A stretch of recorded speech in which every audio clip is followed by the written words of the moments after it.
को भी डिबेट में सम्मिलित करूंगा। वीरेंद्र जी, स्वागत आपका। तो बताइए, तो आप तो सुबह कह रहे थे कि बड़ा कांटे का मुकाबला चल रहा है, लेकिन जब परिणाम आए तो डेमोक्रेट तो ध्वस्त दिखे।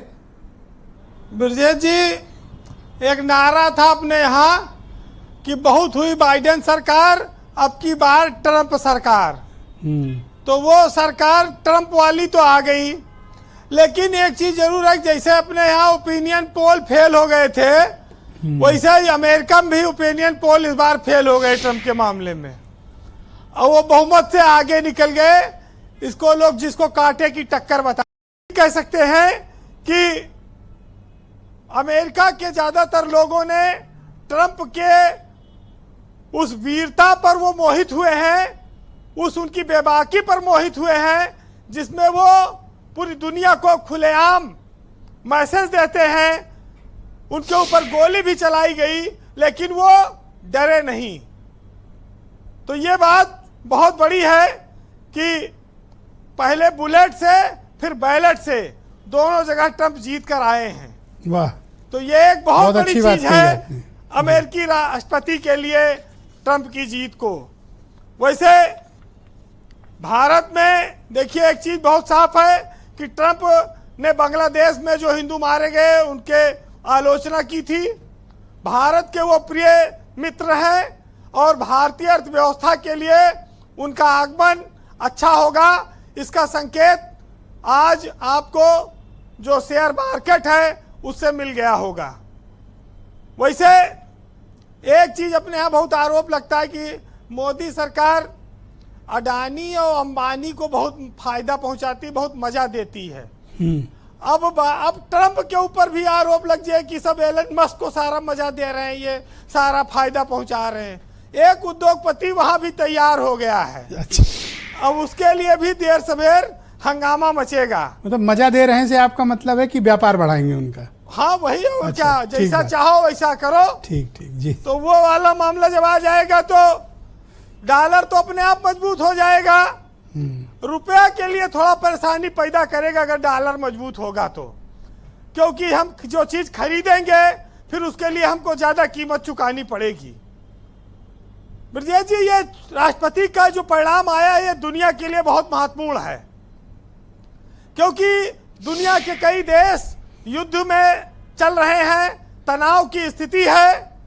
अगर ट्रंप इसको 24 घंटे के भीतर खत्म करा सकते हैं तो ये जो विश्व में एक खाद्य सप्लाई की चेन है, जो इंटरनेशनल डिस्ट्रीब्यूशन की चेन है, इसमें बहुत बड़ा सुधार आएगा और ये बहुत फायदेमंद होगा पूरी दुनिया के लिए। वैसे रक्षा क्षेत्र में भारत के लिए ट्रंप अच्छे हैं, पाकिस्तान और चाइना के लिए ट्रंप आगे कठिनाई पैदा करेंगे। पाकिस्तान को मिलने वाली जो रक्षा सहूलियतें, सहायता थी, पिछले उन्होंने कार्यकाल में उसको कम किया था, उनके आने के बाद से फिर इसमें कमी आएगी। और जो चाइना ताइवान पर कब्जा करने का सपना 2027 तक देख रहा है, अब ट्रंप के आने के बाद उसका पूरा होना मुश्किल है। भारत निश्चित रूप से इससे मजबूत होगा।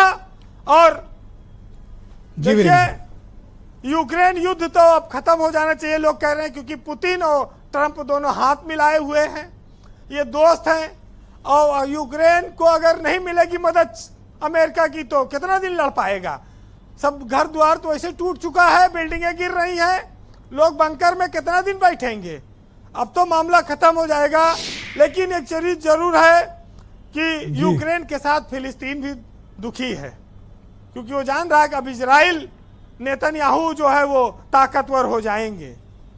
वैसे भी अग्निहोत्री जी ने कहा कि 3 चुनाव लड़ने वाला ये व्यक्ति इनसे पहले शायद कोई लड़ा हो। 2016 में लड़े, जीते, 2020 में लड़े, हारे, 2024 में फिर आ गए। 3 चुनाव एक साथ अमेरिका में कोई उम्मीदवार नहीं लड़ पाया। ट्रंप इस मामले में भी भाग्यशाली हैं।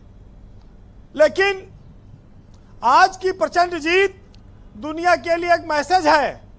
कुमार विश्वास के इस शेर से आप समझिएगा, जिसमें उन्होंने कहा है कि नया निजाम, नई बंदिशें, ऐलान नया, हम फकत लश्कर माफी के मुताबिक सोचें, और साहिब वक्त ने यह हुक्म किया है जारी कि अपनी नस्लों से कहो कि मेरे मुताबिक सोचें।